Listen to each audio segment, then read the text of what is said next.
Unbeaten Machado. Ian Gary discussed Shavkat Rakhmonov's perfect record prior to their UFC 310 match. In response to what he perceives as excessive publicity around the Kazakh's contender, Gary stated that Rakhmonov's victories aren't as noteworthy as his own. Nevertheless, he was careful to give Rakhmon credit without being disrespectful. In order to secure a crack at UFC gold, Gary asserted with confidence that a victory over RCK Manov would solidify his position as the next championship challenger. Gary praised Shavkat's skill set and dominating performances in the division, calling him a phenom. However, he was quick to remind out that being unbeaten does not equate to being invincible. The MMA fan base has questions about how legit Shavkat is. Not that he hasn't proved or done anything that hasn't been phenomenal so far in his career. 18 up, 18 down is pretty spectacular. But moments of very sloppy performance. I mean, Jeff Neal was arguably with it, cracked him a lot, hurt him, and was very lucky to come away with a finish in that fight. And then just his opponents haven't been as high a level in totality as mine, I believe. Obviously, we share two. Again, like you say, pressure, constant pressure. Can I deal with the pressure? Can I stop the wrestling? Can I beat him on the feet? Can I do these things? The answer is yes. But I've got to go out there and show the world Saturday night. I seen this opportunity against the baddest man in the division. I went, you know what? Let me do that. Why? The risk versus reward is better than anything. The risk in any fight, you go out, you lose. The reward, you move up the rankings. You move up the ladder. I respect his 18-0, and it's phenomenal. But I just don't see it being as crazy as everyone makes it out to be. At UFC 310, Israel Adesanya believes Shavkat Rakhmonov will lose his perfect record to Ian Gary. Ian Gary is a big underdog versus Rakhmonov going into UFC 310. Many fighters and fans, including former middleweight champion Israel Adesanya, are rooting for Gary to pull off a spectacular upset in the co-main event against the odds. Adesanya has expressed his opinion that the Irishman has the ability to surprise everyone.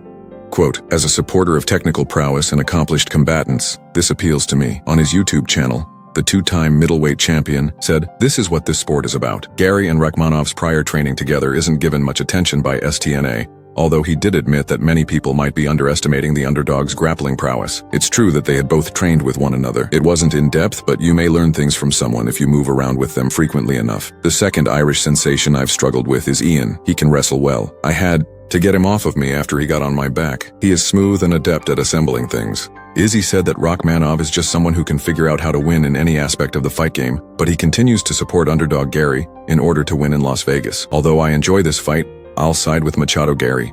I believe it will be decided, but if Shavkat prevails, he will most likely submit Ian, but I'm going to wager on Ian. In a video clip, he talked about Shavkat saying, I want to be the guy to take that zero away, and I liked how he described the Goku spirit that only a select handful possess. Themba Gimbo, a UFC welterweight, recently opened up about the incident that caused him to have a falling out with Colby Covington. Because of this, Gimbo decided to quit MMA Masters in Florida and join Extreme Couture in Las Vegas. Gimbo claims that the conflict started during a workout at the UFC Performance Institute in Las Vegas. When Colby was cutting weight for his title bout against Leon Edwards, he made it plain that Gimbo was not permitted in the same location as the two combatants who were there to train. Gimbo didn't mince words when he described his altercation with Colby after their heated altercation.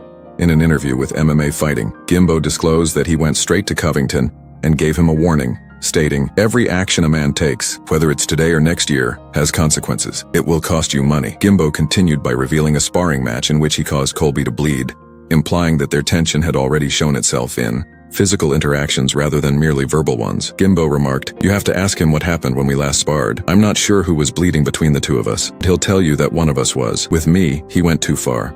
He's one of the individuals I want to defeat before I win the title, and I'd like to battle the ranking guys. Muhammad is now allowed to resume his exercise regimen. The current UFC welterweight champion had to miss his first title defense, a 5-round bout against unbeaten opponent Shavkat Rakhmonov, which was scheduled to be the main event of UFC 310. This Saturday due to a serious bone ailment. Officially, we can resume our exercise regimen, Muhammad posted over the past 6 weeks on Twitter. After researching both of these individuals and watching a lot of footage, my official, objective assessment is that I break them both. Bilal is 36 years old. Muhammad, who has won 11 straight fights, defeated Leon Edwards in the main event of UFC 304 in July to claim the welterweight title. Aside from the impending Rakhmonov of Gary bout, Bilal may soon take on Wen Buckley and a number of other up-and-coming opponents. Melina, Jack Della, and others want to leave their mark on the division. Regarding a possible altercation with Tom Aspen, John Jones's coach recently voiced his full confidence. He claimed that despite SP's remarkable ascent in the heavyweight class, the matchup doesn't frighten us in the least. Although many, including UFC CEO Dana White, believe a title unification bout between Jones and Aspen is the logical next step, Jones's coach Brandon Gibson has made it clear that they do not see him as a serious threat to Jones's reign. Gibson is completely confident in his fighter's ability to dominate any opponent, including interim champion Tom Aspen. Bones is more interested in taking on light heavyweight champion Alex Pereira, as he has stated. Rather, Gibson quickly dispelled rumors that Jones is avoiding the more difficult task in Aspen as a result of this decision. According to Gibson, he presented Jones's choice as a calculated action aimed at maximizing professional chances and timing. Jones has the ability to set his own conditions and direct his own course because of his position of authority. Quote, "From a lineal perspective, I believe that's what the supporters want. Not simply a belt being vacated is what you want to see.